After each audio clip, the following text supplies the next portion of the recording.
Good morning. Morning. Good morning. Lovely to see you Hello. both. Oh, Nice yeah. to see you again. We've Here got our happy hands. our happy hands, yes. So it is Wednesday, the 3rd of February, and we're joining together for our 4th Conscious Conversations. And we're calling these Conscious Conversations, perspectives, sharing perspectives, trying to remember my lines, sharing perspectives to inspire, to awaken and to heal. And joining me again this week is Dr. Leonie Morris, who is an energy psychologist and an energy medicine practitioner. And also joining me is Joe Scott, kinesiologist and nutritional therapist. And my name's Mike Jenkins, and I'm a present moment awareness guide or a meditation guide or a fellow traveler or someone who just won't shut up talking.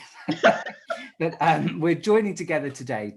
We've decided, we've pre-planned, our topic for today is going to be fatigue. So fatigue is something that takes many forms for many different people. But we were thinking that it's something that perhaps a lot of people are experiencing at the moment in various forms, simply because we're all going through this unprecedented situation of the global virus and the effects that has on us emotionally, physically, and our routines have changed, of course, a great deal. And I think that's probably having a great effect for a lot of people. So, Joe, would you mind starting today? Yeah, I'd love to. Perspectives on and approaches for dealing with fatigue. Yeah, I'd love to. It's really interesting because I think, fatigue, it just shows in so many different forms and different levels of fatigue. And I suppose one thing I'd say probably before I begin is that if you are someone who's suffering from what I would call chronic fatigue, so something that you've had over a long period of time, then I would suggest, you either contact a GP or a practitioner to possibly get some advice, because it's very difficult with fatigue to know exactly what's triggering it and whether there's something more lying underneath that. So always good to get that checked out. And I think, everyone, as you said, Mike, is really, really individual, and different things bring on fatigue with different people, different levels of tiredness. And I suppose if I was working with someone, I'd look at all the different sort of facets and look at it holistically. But one of the things that sprung to my mind immediately when I think about fatigue and being tired is about blood sugar levels. And I would say that probably 90% of people that I work with, whether in kinesiology or nutrition, blood sugar levels is one of the areas that comes up constantly. And people struggle with blood sugar levels. They find that they're driven to, maybe through feeling tired, grabbing for things that give a quick fix. So those sort of sugary snacks, those really refined carbohydrates. And what those tend to do is they tend to boost our blood sugar levels up really high. But then it means that the insulin kicks in to try and take that glucose, out of the bloodstream. And then as that happens, we kind of get driven, because it's very addictive. We get driven that when we need another fix. And then we start to find that our blood sugars go up, they really spike, then they drop down, and they actually drop down lower than they were in the first place, which then can be that driver to grab another.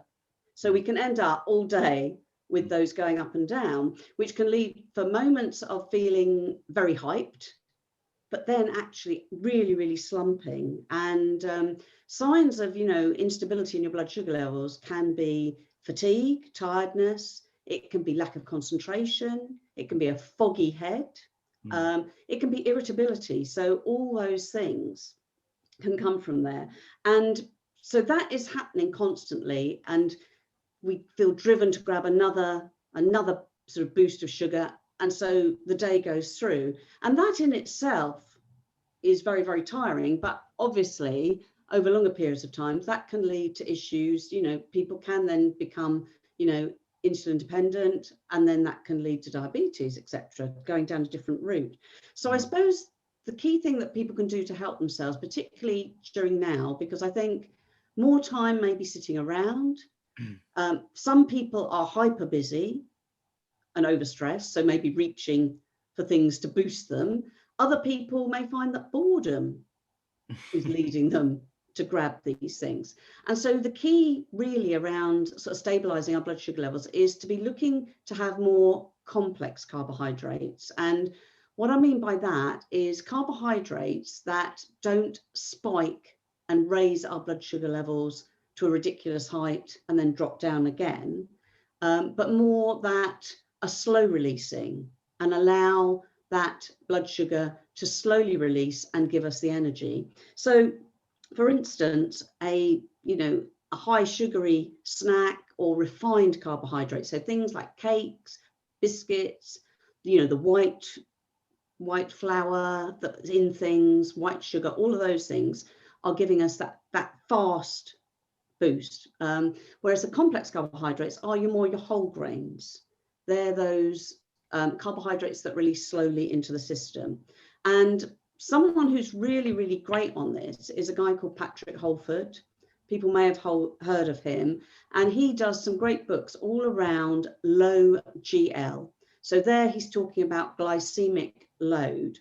And what that relates to is the type of carbohydrate, but also how quickly it spikes your blood sugar.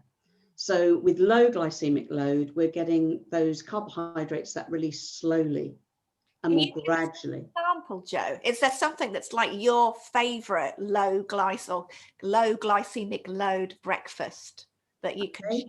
Okay, so what I would look for is something like definitely eggs.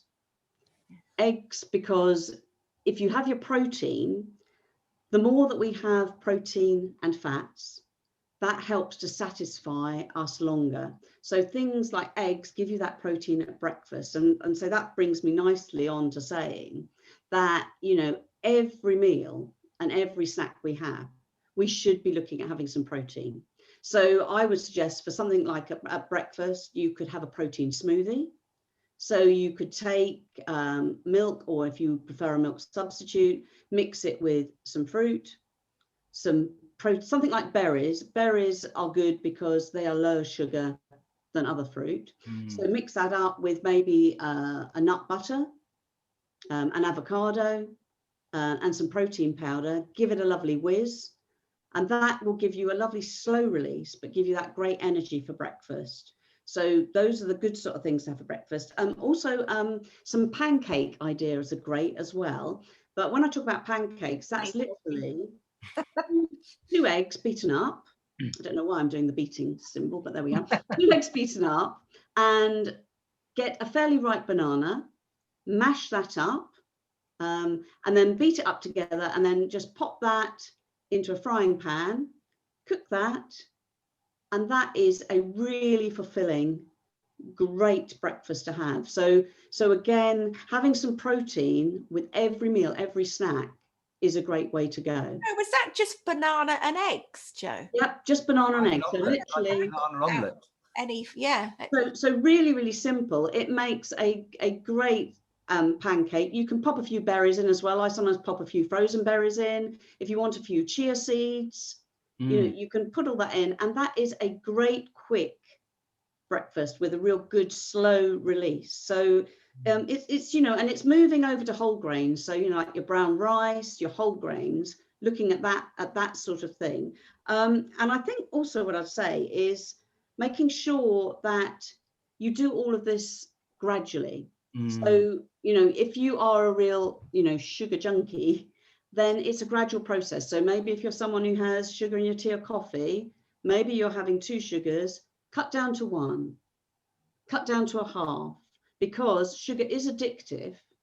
And if you try and just go cold turkey, you will get withdrawal, which could actually make you feel worse. So I always think whenever you're making any changes, gradual, and move yourself over. But what you'll find is that as you gradually remove those sugary and refined items from your diet, you'll find that your cravings for your sugar will start to dissipate, and you won't have that need. And also, by having the protein with each meal and snack, you'll find that your energy levels improve.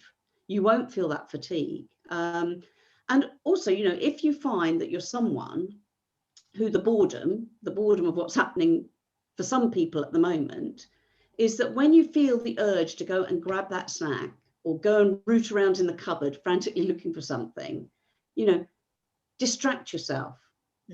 Go and get some fresh air, do some exercise, do some stretches, distract yourself, because often it's not because we need those things, it's because up here we think we do. So sometimes we need to distract ourselves. And also what I'd say as well is that often when we think we're hungry, we're actually thirsty. So I would always say, if you're feeling that urge, grab a glass of water, drink the water, get a little breath of fresh air, do some stretches, distract yourself, and then come back. And often you'll find actually you don't need what you think you're reaching for.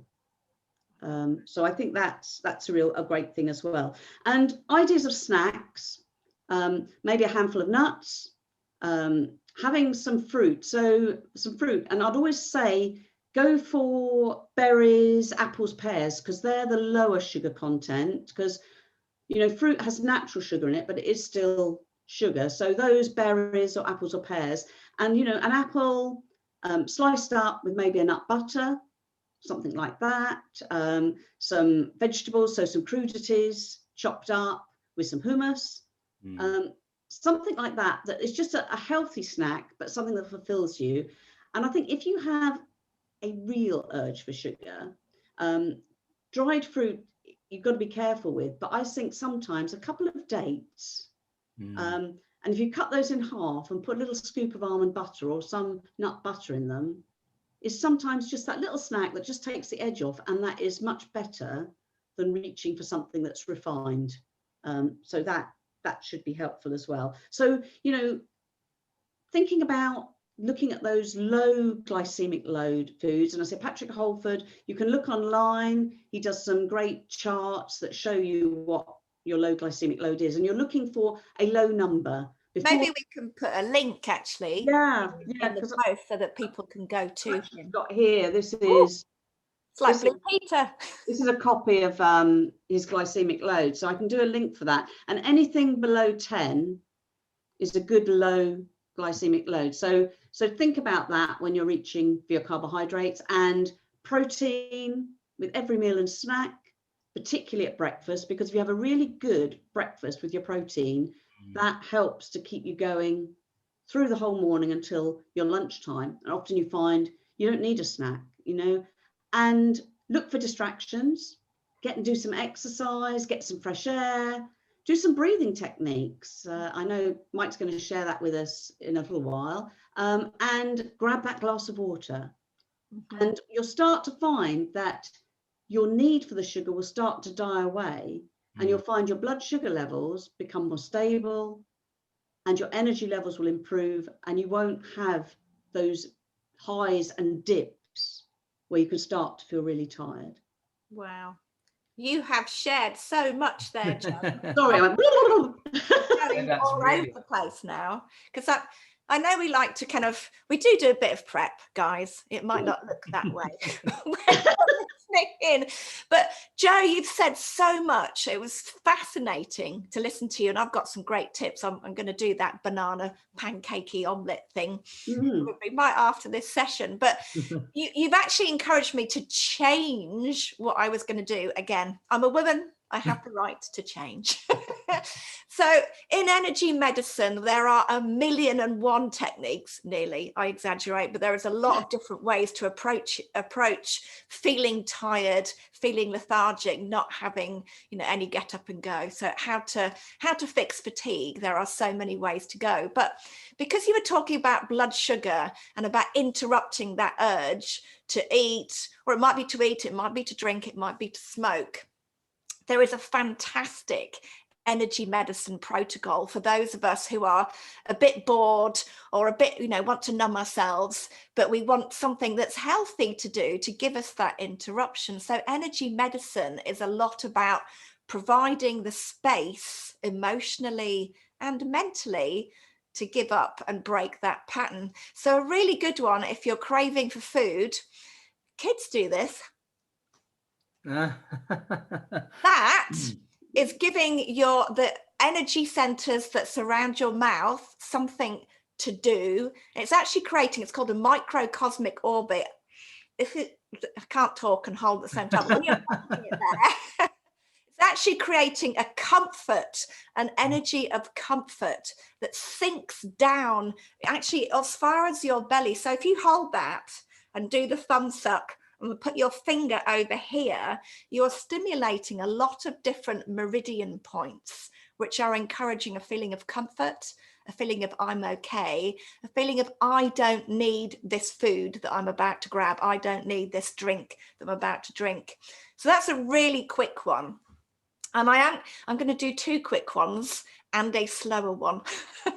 So the energy side, if you're suddenly feeling like slump and you feel like your energy has fallen into your boots, you've got no get up and go, the ear pull is so if you literally grab the lobe and give it a tweak and go all the way up the outside of both of your ears, pulling as far as you can, you'll start to feel energy rising. Give it a tweak all the way up. You can feel my earlobe. You can see they're going a little bit red.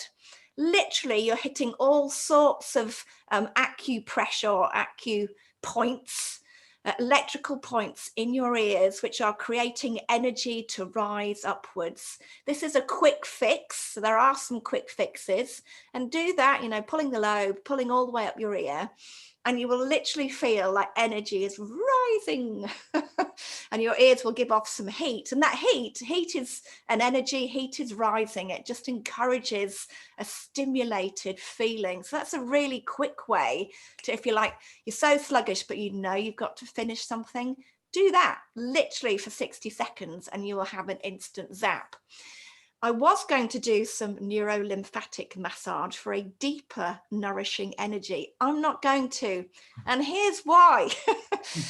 A lot of time when we're feeling low and sluggish and the blood sugar thing kicked me into this thinking, it's because we're living in that state of chronic low-level stress. We're kicking off cortisol and adrenaline into our bodies.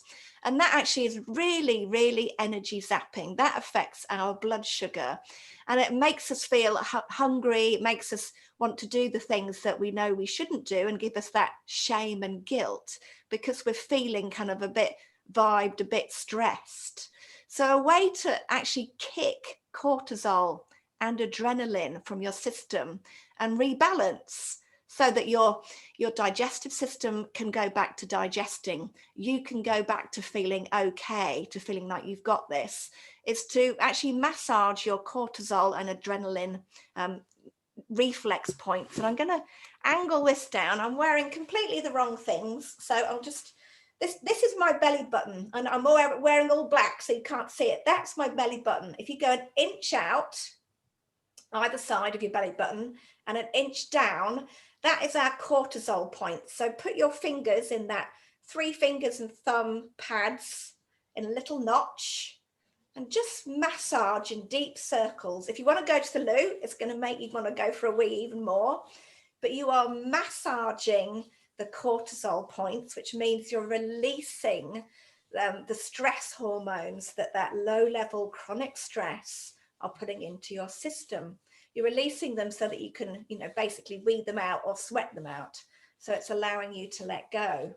So that's your cortisol point. Do that for 60 seconds. That's all it needs. That's interesting. Sorry to interrupt, Leonie, but I can feel heat prickling on my skin, like slight sort of, not huge sweating, but I can feel, you know. And it's interesting that you should say that because men are much more likely to be in that chronic stress place for all sorts of reasons. But men hold on to their the hormones of stress a lot more strongly than many women do. So I'm not surprised that you felt that heat. That's a really good sign for you to keep going. If you go back to your belly button, 1 inch out, but this time 1 inch up towards the lower rib cage. So you're not hitting your ribs, you're in the fleshy part. These are the adrenal points. And do the same thing again, using your fingertips to do that deep as you like. If it hurts, pull back. There's no such thing as no pain, no gain in energy medicine. You do it for a good feeling. It might be sensitive, but that's okay. But just respect your body. And the same thing again, you do this for 60 seconds or more if you're feeling there's still some sensitivity, and you are releasing the adrenaline. You're letting it flow into your system. Now that's great to flow into your system if you really want to go the extra mile. If you see your leg, if you're wearing a pair of jeans and you've got a side seam from your hip to your knee, this is your large intestine meridian. And if you literally just massage on both legs, I'll do one at a time, just one so you can see. Do that circular massage all the way down the side seam. All of that adrenaline and cortisol, you're encouraging that to just go, to be released through your intestinal tract and out. So I do that all throughout the day. It encourages your digestive system, improves your metabolism, and actually it's a little bit of stress release as well. So all throughout the day, massage those side seams, and you are releasing negativity, releasing things that are pent up, and that allows your energy to flow. Really simple. Sorry, that was quite a lot today, but you That's wonderful, much, Joe. It's wonderful. It's so helpful.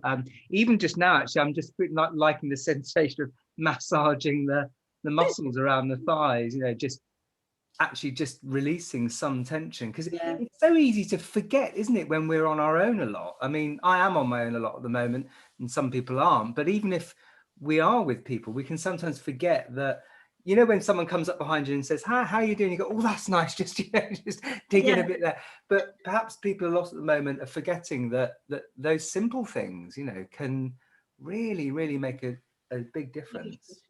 Yeah. Well, they always say, don't they, that one of, you know, the greatest de-stressors is a hug. Yes. You know, so yeah, definitely. Absolutely. Thank you, Leonie. That was great. Thank you. That's really good. I think we had already spoken that we might do a couple more conversations and videos about fatigue. And I think it's probably a good idea, because certainly from what you've said, Joe, and your interventions, Leonie, sometimes this is about much deeper behavior change, isn't it? I mean, I know from myself, my own kind of unhealthy habits and mind patterns and, you know, limiting beliefs we talked about once before as well. They can take a long time to shift sometimes. So I think it could be a longer term project. And it's just one thing I wanted to say, Joe, about your advice, which I take all the time as much as I can. It's really helpful. But what I found can support that, it seems like an obvious thing, but is to actually have enough of the right ingredients in your kitchen, so that when those moments strike, you actually have something to add an alternative to a biscuit or a cup of coffee, you know, because, you know, changing the buying habits of getting the right ingredients in. Yeah, you're so right, Mike. And I think, you know, it's if you live by yourself, then it's, you know, making sure that you don't have those naughties in the cupboard. And then if you do live with other people and they've got to have them, you can't necessarily convert them, or it's a work in progress, is asking them to maybe, you know, have those when they're not around you, you know, because it's you know, it's a shift, and like you say, it's a shift in our behaviors, it's a shift in the way we are, and it takes time, and we often need those things to be out the way. But like you say, if you've got a cupboard with those alternatives, that you've got a little choice of what you can reach for, that's really good. Thanks for that, Mike. That's really, I think I just think it's because so many times I start off with all the right intentions, and then I realize, but I haven't actually gone and bought enough of this stuff. You know, I might have a few things in the cupboard, but I'm like, actually now some dates would be really good, you know, or I just haven't got enough yogurt, and I know I've had some yogurt that would solve this feeling. So so I can't stop the phone. Sorry, guys. That's all right.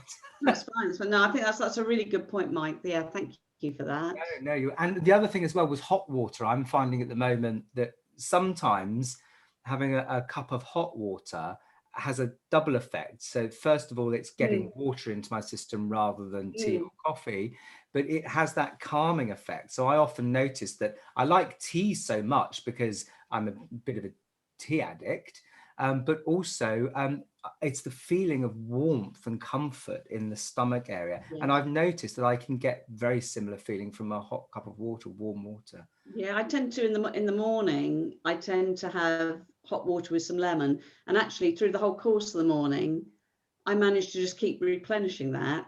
And like you, it's that comfort of something warm, isn't it? So I think some people do struggle with water, and sometimes it's because it is too cold.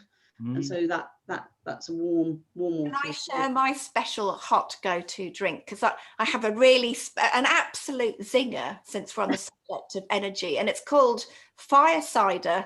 And I don't know whether if you guys have come across it before, but we've all heard of the apple cider, the raw apple cider. Yes. Well, you literally put it into a lovely kilner jar, and I put in raw garlic, minced up, ginger, turmeric, cinnamon, chilies, and some lovely horseradish. And you let it just stew, no heat required. I put it into a dark cupboard for about 6 weeks, giving it a little shake, a bit like making sloe gin. And then you strain all of the solids out of it, and the vinegar that you're left with, like, literally blows your head off, literally smelling it with that, with garlic and chili and the horseradish in particular. They're so fiery, you can literally feel the vapors cleaning your face and cleaning your nasal passages. But you literally just put a spoonful of that into your hot water. You can put a squirt of lemon or orange, clementine, whatever citrus you've got. I use that throughout the day. I probably stink. But it's antimicrobial, anti-inflammatory. It actually kicks off all of the free radicals, so that it's anti-aging, and it's so boosting. Anything you need, immunity, energy, it holds so much energy. So I might share a little link to my fire cider. Yeah, let's have a recipe for that. Powerful stuff. Fire cider. Leonie's potion. Let's have that. Absolutely. And actually, Joe, you and I have been talking individually about circulation. I always struggle with really cold feet. So did my mum, so did both my sisters, so did our grandmother. So that probably would help a lot, wouldn't it, Joe? The ginger and the chilies, all of those great warming things. So that'd be really good. Great tips today for approaching these different things. So we probably should wrap things up. So to finish, if I lead a short guided meditation, like we've done before, just to take a step back and begin to welcome the space and welcome the reality, the present moment, which has no problem with fatigue. So sometimes it's just about accepting where we are and allowing ourselves to be as we are. And that, I think, sometimes can have the paradoxical effect. Oh, so if we embrace our fatigue, if we allow it to be, if we don't have a problem with the fatigue and we don't try and battle it so much, I think sometimes the energy that seems to be evading us can, paradoxically make itself known. So with that in mind, we'll take a moment now to just get comfortable however you feel, whether it's adjusting your position. You can close your eyes if you like. And as we go through this short guided meditation, we're going to begin by focusing our attention on the breath. So to start with, just breathe out any excess air that you may be holding on to. And you may need to do that a few times.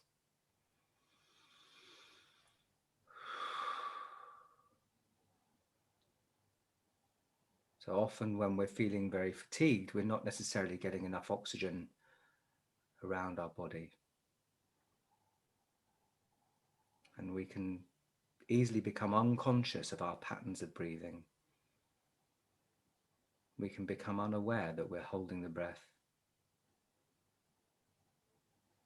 So I'll strike the bell, the gong, and we'll begin our guided meditation.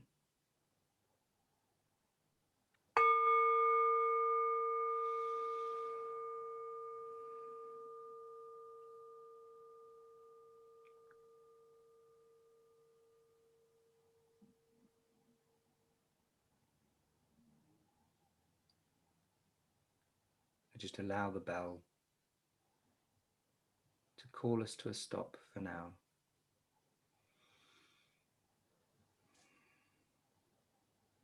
And just for these few moments, there's nothing we need to do, nowhere we need to go. We can just allow ourselves to just be right here.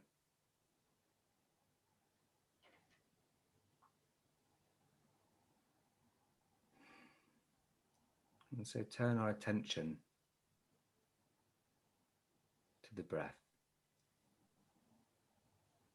And just for now, just notice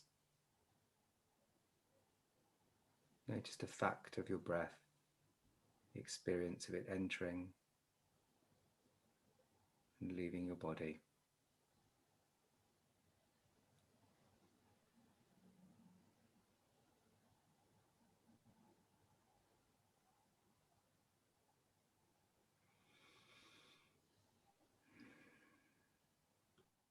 And you may like to take a few conscious, deep breaths in through the nose, filling your lungs, and allowing that oxygen to pause for a moment at the top of the breath, spreading out through your entire body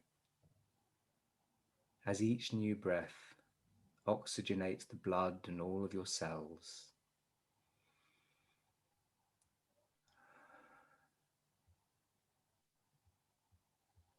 So it's almost as if you're breathing in life and exhaling life, or breathing in light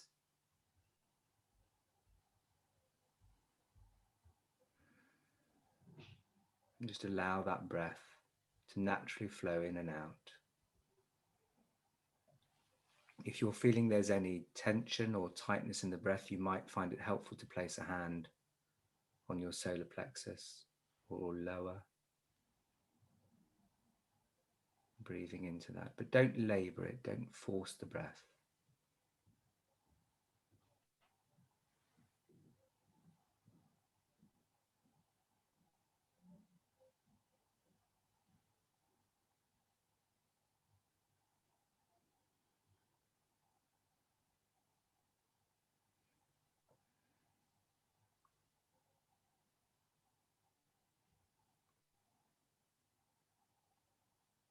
And if we're feeling those debilitating experiences of fatigue, in these moments, a few times a day, we can just allow ourselves to be completely 100% tired or completely and fully fatigued, and not resist that so much.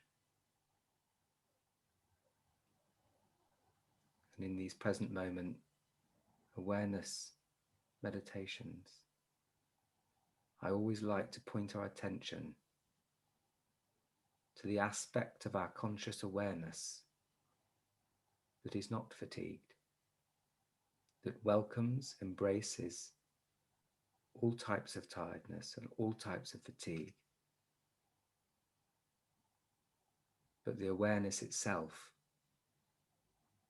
is not fatigued. So there is an aspect of our own consciousness, our own conscious awareness that's present here now, that is already free of that feeling. In fact, we could say it is free in the feeling. It's freedom in the fatigue, or freedom in whatever feeling is troublesome. And that we don't have to go anywhere to discover it or to rediscover it. It's not outside of us.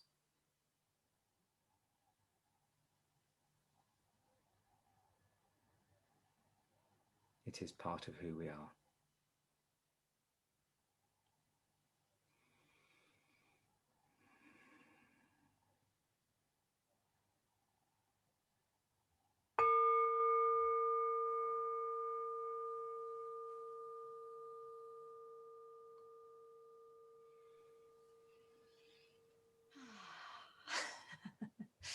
Oh, that's so blissful. Thanks, Mike. Oh, Our voices have all gone down several octaves now. yes. And, you know, like we were saying before, I think probably in last week's session, and it applies to this as well, that, you know, those of us that have been using these tools for a while, we too need to come back and remember how effective they can be. So, you know, if anybody's watching these videos and thinking, oh, it's all right for them, you know, they've got it all sussed, not at all. You know, it's that I have to constantly come back home to these places of, you know, more conscious awareness and embracing positive change. Beautiful message, Mike. Brilliant. We're all imperfect. We're all perfectly imperfect. Yes, absolutely. So it's okay. Well, thanks very much for joining both again. It's been lovely to catch up. And thank you everybody for watching. If you've been enjoying these videos, if you've been enjoying them as much as we're enjoying making them, then that's a great thing. So we'll share either in the link with the video on YouTube or on various our websites and Facebook pages and so on. We'll share that link perhaps to Patrick Holford, Joe, definitely. and any other. Joe might actually have a blog post on low glycemic load foods, and that could be pointed out. And Leonie will share your fire cider recipe, which will be very good. And this Friday, this coming Friday, the 5th, I think, at I think I've set it for 7 o'clock. I'm leading an online meditation group on Zoom, which is free to join. So I think I've got about 2 people registered at the moment. But if anybody watching this would like to go through another experience of those guided meditations, feel free to join me on a Zoom meditation. The links are in the description and on my website. Thank you. Thank you, everyone. Have a good day. Enjoy. Guys. Lovely to see you. you. Have a good day. You too. Bye, guys. Bye. Bye.